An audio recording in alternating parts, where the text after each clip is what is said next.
लोकसभा चुनाव के लिए प्रचार अभियान चरम पर। प्रधानमंत्री नरेंद्र मोदी आज उत्तर प्रदेश के मेरठ में करेंगे चुनावी शंखनाद।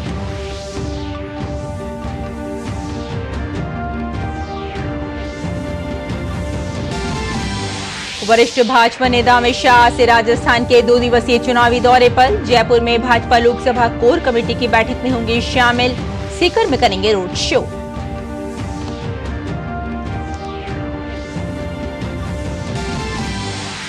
नई दिल्ली के रामलीला मैदान में आज विपक्षी इंडी गठबंधन की लोकतंत्र बचाओ रैली। गठबंधन के कई प्रमुख नेता होंगे शामिल।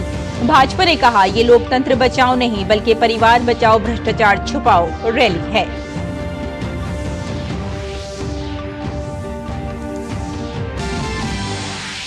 राष्ट्रपति द्रौपदी मुर्मू आज भाजपा के वरिष्ठ नेता और पूर्व उप प्रधानमंत्री लालकृष्ण आडवाणी के आवास पर उन्हें भारत रत्न से करेंगी सम्मानित।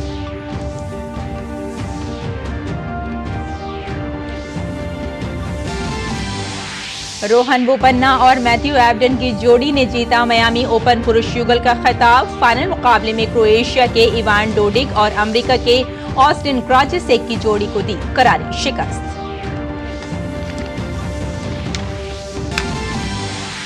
और देश भर में हर्षोल्लास के साथ मनाया जा रहा है ईस्टर। राष्ट्रपति और प्रधानमंत्री ने देशवासियों को दी बधाई।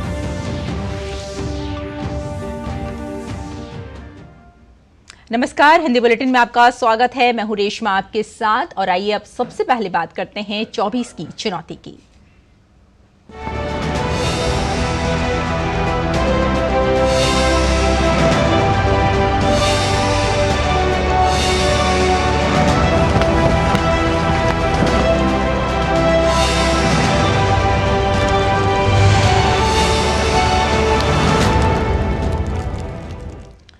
आगे बढ़ते हैं और 24 की चुनौती की बात करते हैं आपके साथ। प्रधानमंत्री नरेंद्र मोदी आज पश्चिमी यूपी के मेरठ में रैली कर लोकसभा चुनाव के प्रचार का शंखनाद करने जा रहे हैं।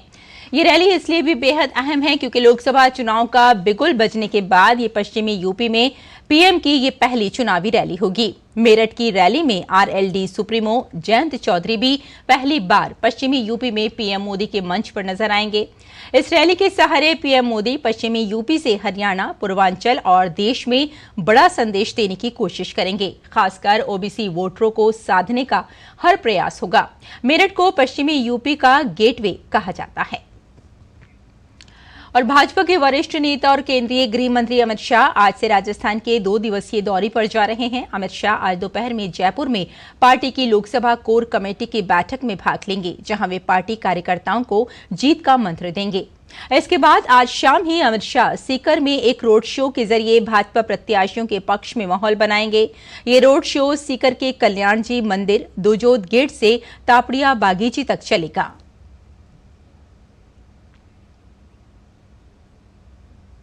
नई दिल्ली के रामलीला मैदान में आज विपक्षी इंडी गठबंधन लोकतंत्र बचाओ रैली कर रहा है। इसमें इंडी गठबंधन के तमाम दिग्गज नेता शामिल होंगे। इसमें मल्लिकार्जुन खड़गे, राहुल गांधी, शरद पवार, अखिलेश यादव, महबूबा मुफ्ती एवं तेजस्वी यादव शामिल हैं। रैली के दौरान एक ही मंच पर विपक्ष के नेता अपनी ताकत का प्रदर्शन भी करेंगे। दिल्ली के मुख्यमंत्री अरविंद केजरीवाल की गिरफ्तारी के बाद आम आदमी पार्टी ने इस महारैली की घोषणा की थी। रैली की सुरक्षा व्यवस्था पर डीसीपी सेंट्रल एम हर्षवर्धन ने कहा कि कानून व्यवस्था बनाए रखने और सुचारू यातायात व्यवस्था सुनिश्चित करने के लिए विस्तृत व्यवस्था की गई है। रैली के लिए दोपहर 2 बजे तक के समय का ही अनुमति दी गई है। लॉ एंड ऑर्डर मेंटेन करने के लिए और ट्रैफिक को भी जहां तक हो सकता है स्मूथली इंश्योर करने के लिए एलैबोरेट अरेंजमेंट्स लगाए गए हैं। और जो इस रैली के ऑर्गेनाइजर्स हैं उन्होंने भी कुछ टर्म्स एंड कंडीशंस को एडहियर करने के लिए अंडरटेकिंग दिया है, जो terms and conditions law and order maintain करने के लिए एसेंशियल है। इलेक्शन पीरियड में जो ये परमिशन एक सिंगल विंडो सिस्टम के थ्रू प्रोसेस होता है through the returning officer of the parliamentary constituency, उसमें हमारा एक law and order point of view से एक एनओसी होता है जो कि कुछ टर्म्स एंड कंडीशंस इम्पोज करने के बाद इनको वो एनओसी देते हैं। सफिशिएंट डिप्लॉयमेंट कर रखा है और जो गैदरिंग है वो ऑर्गेनाइजर ने अपने एप्लीकेशन में और अपने अंडरटेकिंग में भी जो गैदरिंग मेंशन किया था, हमें एक्सपेक्टेशन है कि उससे कुछ सिग्निफिकेंटली ज़्यादा नहीं होगा। और आपको बता दें कि जैसे कि अभी हमने आपको बताया कि नई दिल्ली के रामलीला मैदान में आज विपक्षी इंडी गठबंधन की लोकतंत्र बचाओ रैली होने जा रही है और इसमें आपको हम बता दें कि कई दिग्गज नेता भी शामिल हो रहे हैं विपक्ष के। और विपक्ष के जो नेता हैं उसमें कई बड़े नाम भी बताए जा रहे हैं जो इसमें शामिल होने जा रहे हैं और ये पहली बार ऐसा है कि विपक्ष के इतने ज़्यादा नेता एक ही मंच पर नजर आएंगे और अपनी कहना चाहिए कि जो उनकी शक्ति है उसका प्रदर्शन करेंगे। फिलहाल एक छोटा सा ब्रेक लेते हैं यहाँ और फिर हाजिर होते हैं। आप देखते रहिए DT न्यूज़।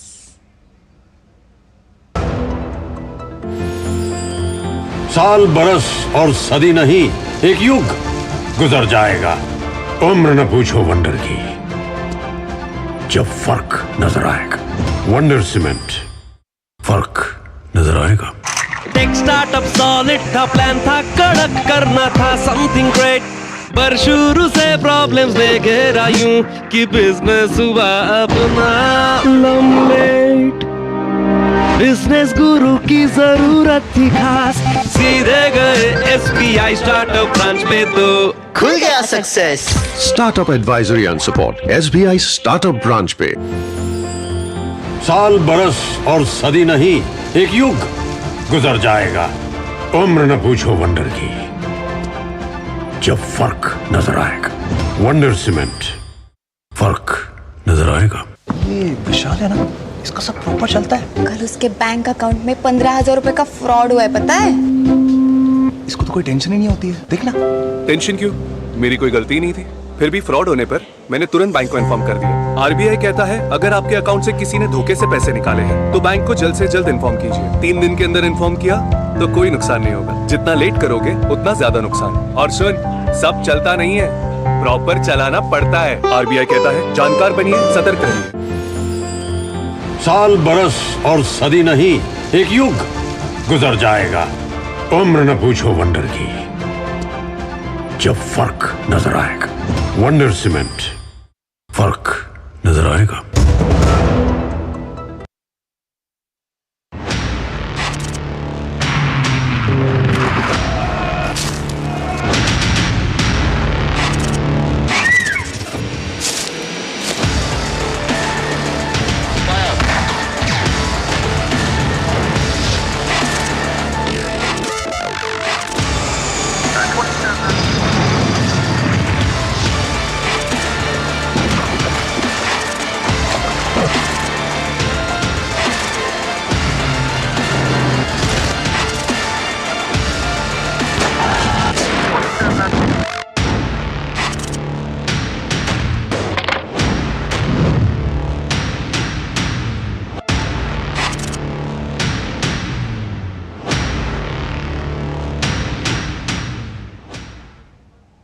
ब्रेक के बाद एक बार फिर आपका स्वागत है। आइए कुछ और खबरों पर नजर डालते हैं। आगामी लोकसभा चुनाव के लिए झारखंड में एनडीए ने सभी 14 सीटों के लिए अपने सभी प्रत्याशियों के नाम जारी कर दिए हैं। वहीं एनडीए से उलट विपक्षी दल अभी भी सीट बंटवारे को लेकर असमंजस की स्थिति में है। हालांकि कांग्रेस ने अब तक 3 और भाकपा माले ने 1 उम्मीदवार के नाम का ऐलान कर विपक्षी एकजुटता को दिखाने की कोशिश जरूर की है। झारखंड में जारी राजनीतिक परिदृश्य पर देखिए हमारी खास रिपोर्ट। लोकसभा चुनाव के ऐलान के साथ ही झारखंड में भी राजनीति के मंच पर शतरंज की बिसात बिछ चुकी है। एनडीए गठबंधन ने जहां अपने 14 के 14 उम्मीदवार का ऐलान कर दिया है, वहीं इंडी गठबंधन में सीट शेयरिंग का फॉर्मूला भी अब तक फाइनल नहीं हो सका है। झारखंड के चुनावी रणक्षेत्र में एनडीए ने राज्य की सभी 14 सीटों पर प्रत्याशियों का ऐलान कर दिया है। 13 सीटों पर भारतीय जनता पार्टी जबकि सहयोगी दल आसू पार्टी 1 सीट पर चुनाव लड़ेगा। भाजपा ने खूंटी से अर्जुन मुंडा, कोडरमा से अन्नपूर्णा देवी, रांची से संजय सेठ, राजमहल से ताला मरांडी, दुमका से सीता सोरेन, गोड्डा से निशिकांत दुबे, चतरा से कालीचरण सिंह, धनबाद से ढुल्लू महतो, जमशेदपुर से विद्युत वरण महतो, सिवुम से गीता कोड़ा, लोहरदगा से सबीर उरांव, पलामू से बीडी राम और हजारीबाग से मनीष जायसवाल को मैदान में उतारा है। जबकि एनडीए की सहयोगी आसू पार्टी ने गिरिडीह से चंद्रप्रकाश चौधरी को उम्मीदवार बनाया है। एकजुट होकर के हम लोग चुनाव लड़े, पूरी ताकत के साथ चुनाव लड़े और 14 के 14 लोकसभा हम लोग जीते। एनडीए के सहयोगी के रूप में राज्य के अंदर 14 पार्लियामेंट एरिया में एक पार्लियामेंट क्षेत्र जो हमारा है। एक और जहां भाजपा और आजसू पार्टी ने अपने अपने प्रत्याशियों के नाम का ऐलान कर दिया है, वहीं इंडी गठबंधन में उम्मीदवारों का चयन तो दूर, अब तक सीट शेयरिंग पर भी सहमति नहीं बन पाई है। हालांकि कांग्रेस ने खूंटी से कालीचरण मुंडा, हजारीबाग से जयप्रकाश भाई पटेल और लोहरदगा संसदीय क्षेत्र से सुखदेव भगत और भाकपा माले ने कोडरमा से विनोद सिंह को उम्मीदवार बनाने की घोषणा कर दी है। लेकिन बाकी सीटों पर उम्मीदवार चयन को लेकर मंथन का दौर जारी है, या यूं कहें कि बाकी सीटों पर अब भी खींचतान जारी है। देखिए, बहुत जल्द उम्मीदवारों की घोषणा हो जाएगी। ये सही है कि हमारे यहाँ चौथे चरण में चुनाव होना है, और चौथे चरण में जब चुनाव होना है तो हम लोग पूरा फूट के कदम उठा रहे हैं। जब लोहरदगा में कांग्रेस ने उम्मीदवार तय किए, हम लोग अपना पार्ट, जो हमारा कमिटमेंट है, हम पूरी ईमानदारी से पूरा करेंगे। कोडरमा लोकसभा क्षेत्र के उम्मीदवार की घोषणा हम लोग कर रहे हैं। वहां से हमारे उम्मीदवार वर्तमान विधायक कॉमरेड विनोद सिंह इंडिया गठबंधन की ओर से होंगे। इस बार के चुनाव में भाजपा ने हजारीबाग, लोहरदगा, चतरा, धनबाद, राजमहल, दुमका और चाईबासा में नए प्रत्याशियों पर दांव खेला है। इसमें से दुमका के उम्मीदवार सीता सोरेन, झामुमो और चाईबासा के उम्मीदवार गीता कोड़ा कांग्रेस छोड़कर भाजपा में शामिल हुई हैं। उधर भाजपा छोड़कर हाल ही में हाथ थामने वाले जयप्रकाश भाई पटेल पर कांग्रेस ने हजारीबाग से भरोसा जताया है। मौजूदा हालात को देखकर कहा जा सकता है कि चुनावी रणभूमि में एक तरफ तो एनडीए गठबंधन के सिपहसालार तैयार है, वहीं दूसरी ओर मैदान साफ है, या यूं कहें कि एनडीए को इंडी गठबंधन ने फिलहाल वॉकओवर दे रखा है। 2019 के लोकसभा चुनाव में झारखंड की 14 में से 12 सीटों पर एनडीए ने कब्जा किया था, और उसमें से एक सीट झामुमो के खाते में, जबकि एक सीट कांग्रेस के खाते में गई थी। लेकिन एक सीट जिस पर कांग्रेस पिछले बार विजयी हुई थी, वहां से गीता कोड़ा ने पाला बदलकर इस बार बीजेपी का दामन थाम लिया है, और बीजेपी ने उन्हें चाईबासा से उम्मीदवार भी बना दिया है। ऐसे में यहां पर मुकाबला जो है वो काफी दिलचस्प हो सकता है, और कहा भी जाता है कि शतरंज के खेल में जिसने पहली चाल चली है उसके जीतने की संभावना ज्यादा होती है। लेकिन फिलहाल 4 जून तक हमें इंतजार करना पड़ेगा कि झारखंड में इस बार सह और मात के खेल में कौन जीतता है। दूरदर्शन समाचार के लिए रांची से मैं दिवाकर कुमार। और लोकसभा चुनाव के बीच तमिलनाडु में कच्चा थीवू द्वीप श्रीलंका को सौंपे जाने का मुद्दा गर्मा गया है। आरटीआई से मिले जवाब में खुलासा हुआ कि 1974 में तत्कालीन इंदिरा गांधी सरकार ने एक समझौते के तहत कच्चा थीवू द्वीप श्रीलंका को सौंप दिया था, जिसके बाद प्रधानमंत्री नरेंद्र मोदी ने सोशल मीडिया प्लेटफॉर्म एक्स पर कच्चा थीवू द्वीप के मुद्दे पर कांग्रेस को घेरते हुए कहा कि ये हर भारतीय के लिए आंखें खोलने वाली और चौंका देने वाली नए तथ्यों से पता चलता है कि कैसे कांग्रेस ने बेरहमी से कच्चा थीवू को छोड़ दिया। इससे हर भारतीय नाराज है और लोगों के मन में ये बात बैठ गई कि हम कांग्रेस पर कभी भरोसा नहीं कर सकते। भारत की एकता, अखंडता और हितों को कमजोर करना 75 वर्षों से कांग्रेस का काम करने का तरीका रहा है।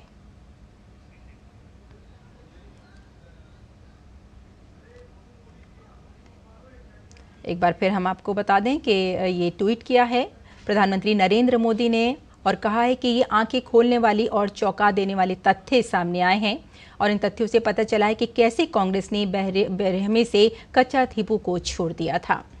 फिलहाल आगे बढ़ते हैं। पंजाब के किसानों ने मुख्यमंत्री भगवंत मान के नेतृत्व वाली आम आदमी पार्टी की सरकार के खिलाफ मोर्चा खोल दिया है। मार्केट कमेटी को लेकर राज्य सरकार के निर्णय के खिलाफ किसानों ने अमृतसर में शनिवार को प्रदर्शन किया और मुख्यमंत्री भगवंत मान का पुतला फूंका। इस दौरान प्रदर्शनकारियों ने सीएम मान को किसान विरोधी बताया और उनके खिलाफ नारे लगाए। अमृतसर के गोल्डन गेट के पास प्रदर्शन कर रहे किसानों का कहना है कि वे भगवंत मान की तानाशाही के खिलाफ लड़ेंगे। किसानों ने पंजाब के मुख्यमंत्री भगवंत मान पर पीठ में छुरा घोंपने का आरोप लगाया। कंबोडिया में फंसे भारतीयों के संबंध में भारतीय विदेश मंत्रालय के आधिकारिक प्रवक्ता रणधीर जायसवाल ने कहा कि कंबोडिया में हमारा दूतावास उन भारतीय नागरिकों की शिकायतों पर तुरंत कार्रवाई कर रही है जिन्हें वहां रोजगार का लालच देकर अवैध साइबर अपराध के लिए मजबूर किया गया था। कंबोडियाई अधिकारियों के साथ मिलकर काम करते हुए हमने लगभग 250 भारतीयों को बचाया और उन्हें वापस देश लाए हैं। पिछले 3 महीनों के अंदर ही हमने 75 भारतीयों को वापस लाए। मंत्रालय और कंबोडिया में भारतीय दूतावास ने फंसे हुए ऐसे लोगों के लिए एडवाइजरी भी जारी की है। हम कंबोडिया में उन सभी भारतीय नागरिकों की मदद करने के लिए प्रतिबद्ध हैं जिन्हें सहायता की आवश्यकता है। साथ ही फर्जी लालच देकर भारतीय नागरिकों को फंसाने वाले लोगों पर नकेल कसने के लिए कंबोडियाई अधिकारी के साथ भारत की एजेंसियां मिलकर काम कर रही हैं। और यहां रुकते हैं एक छोटे से ब्रेक के लिए, जल्द हाजिर होते हैं। आप देखते रहिए डीडी न्यूज।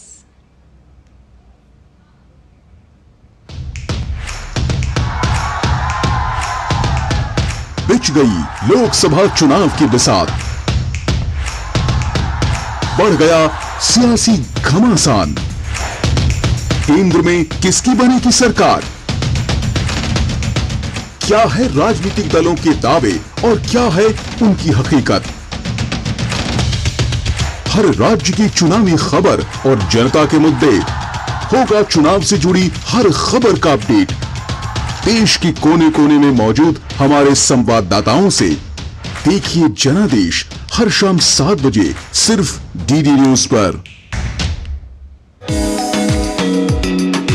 पर्यावरण संरक्षण का जज्बा, कोई कर रहा है वृक्षारोपण तो कोई पक्षियों को बचाने के कर रहा है प्रयास। शिक्षा की ऐसी अनूठी मुहिम कि बेटियां ही बन गई हैं अपनी माओ की शिक्षक। तो विलुप्त हो रही नदियों को बचाने के लिए जन सहभागिता से हो रहे हैं प्रयास। होंगी और भी अच्छी खबरें, देखिए मेरे साथ गुड न्यूज जज्बा इंडिया का। ब्रेक के बाद एक बार फिर आपका स्वागत। ईसाई धर्म के प्रमुख पर्वों में से एक ईस्टर आज पूरे देश में बड़े ही धूमधाम से मनाया जा रहा है। इस अवसर पर लोगों ने चर्च में प्रार्थना की और एक दूसरे को बधाई दे रहे हैं। ईसाई धर्म से जुड़े लोगों के लिए ईस्टर का पर्व बेहद खास है। गुड फ्राइडे जहां ईसा मसीह के बलिदान व त्याग से जुड़ा दिन है, तो वहीं ईस्टर ईसा मसीह के उद्धार की खुशखबरी का मौका है। राष्ट्रपति और प्रधानमंत्री ने देशवासियों को ईस्टर की बधाई दी है।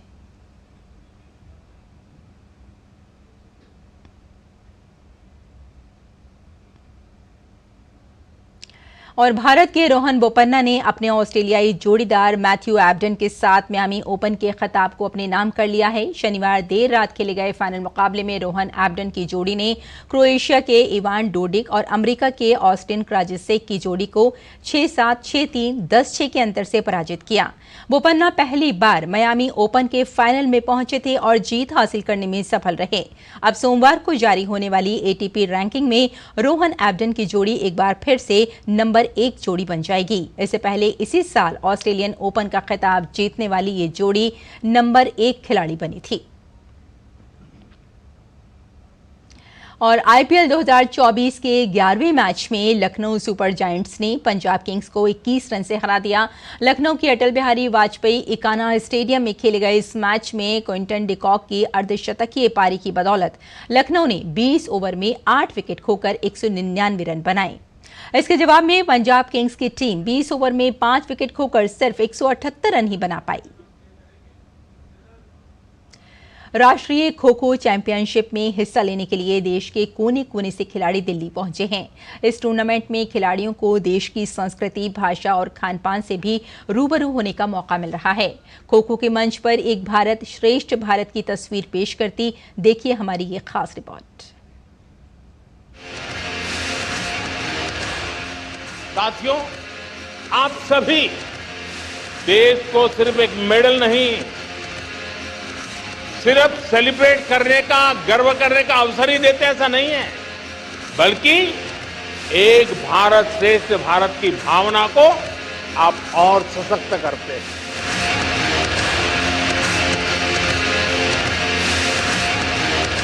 प्रधानमंत्री नरेंद्र मोदी के एक भारत श्रेष्ठ भारत के सपने को साकार करता ये है राष्ट्रीय खो खो चैंपियनशिप का मंच, जहां देश के 27 राज्यों के 1300 से अधिक एथलीट अपनी खेल प्रतिभा का प्रदर्शन कर रहे हैं। इस टूर्नामेंट में खिलाड़ियों को अपने खेल के साथ साथ देश के विभिन्न प्रदेशों की संस्कृति को समझने का अवसर भी मिल रहा है। दिल्ली में आयोजित हो रहे खो खो चैंपियनशिप एक ऐसे मंच के रूप में सामने है जहां एथलीटों को देश की सांस्कृतिक विरासत से रूबरू होने का मौका भी मिल रहा है। Kerala and here food items and culture is very different and we can also taste very different foods. The taste of North Indian food is entirely different from Kerala and the accommodation and other facilities of senior national is very well. मुझे यहाँ के बहुत अच्छा लगा, पहली बार इतना सब कुछ देखा और मैट भी बहुत ज़्यादा अच्छा था खेलने के लिए। फर्स्ट टाइम ही ऐसा हो रहा है कि डबल स्टेडियम में करा रहे हैं और रहने का भी होटल वगैरह में दे रखा है, बहुत अरेंजमेंट अच्छा है। खो खो को दुनिया भर में लोकप्रिय बनाने का बेड़ा उठाने वाले खो खो फेडरेशन के अध्यक्ष सुधांशु मित्तल का मानना है कि स्वदेशी खेल खो खो देश की माटी का खेल है। देश के हर कोने का प्रतिनिधित्व इस नेशनल चैंपियनशिप में है। इसमें 37 टीमें हैं जिसमें हर राज्य और हर यूटी की टीम है। आप सोचो, सिक्किम की टीम है, दादर नगर हवेली की टीम है, लद्दाख की टीम है, दूर दराज अरुणाचल की टीम है। मतलब कोई ऐसा इलाका नहीं है जहाँ की टीम ना हो। वहाँ के खिलाड़ी आते हैं, वहाँ के खिलाड़ी आपस में मिलते हैं और राष्ट्र में जो एकता का संदेश जाता है, जो श्रेष्ठता का संदेश जाता है, वो इन सबको मिलके जब वो एक साथ होते हैं तब उसका संदेश जाता है। वहीं आरएसएस के संपर्क प्रमुख रामलाल ने इस आयोजन में देश के कोने कोने से पहुंचे खिलाड़ियों की भागीदारी पर अपनी खुशी जाहिर की। बहुत छोटे छोटे प्रांतों का भी प्रतिनिधित्व यहाँ हो रहा है। लद्दाख की भी टीम है, मणिपुर की भी टीम है, सिक्किम की भी टीम है, दादर नगर हवेली की भी टीम है। तो बहुत छोटे छोटे प्रांतों की भी टीम है, सुरक्षा बलों की भी टीम है, रेलवे की भी टीम है, पुलिस की भी टीम है। तो बहुत आनंद की बात है। देश की एकता का प्रदर्शन खो खो के माध्यम से आज यहाँ हो रहा है इस नेशनल चैंपियनशिप में। स्वदेशी खेल खो खो इस राष्ट्रीय मंच पर खिलाड़ियों को एक सुखद अनुभव प्रदान कर रहा है। साथ ही देश के दूर दराज गाँव से निकले खिलाड़ियों में आत्मविश्वास जगाने का काम भी ये मंच प्रदान कर रहा है। राष्ट्रीय खो खो चैंपियनशिप में देश भर से दिल्ली पहुंचे खिलाड़ियों के बीच एक भारत श्रेष्ठ भारत का नजारा साफ नजर आ रहा है। इस मंच पर खिलाड़ी न सिर्फ अपनी खेल प्रतिभा का प्रदर्शन कर रहे हैं, बल्कि आपस में अपनी भाषा संस्कृतियों का भी आदान प्रदान कर रहे हैं।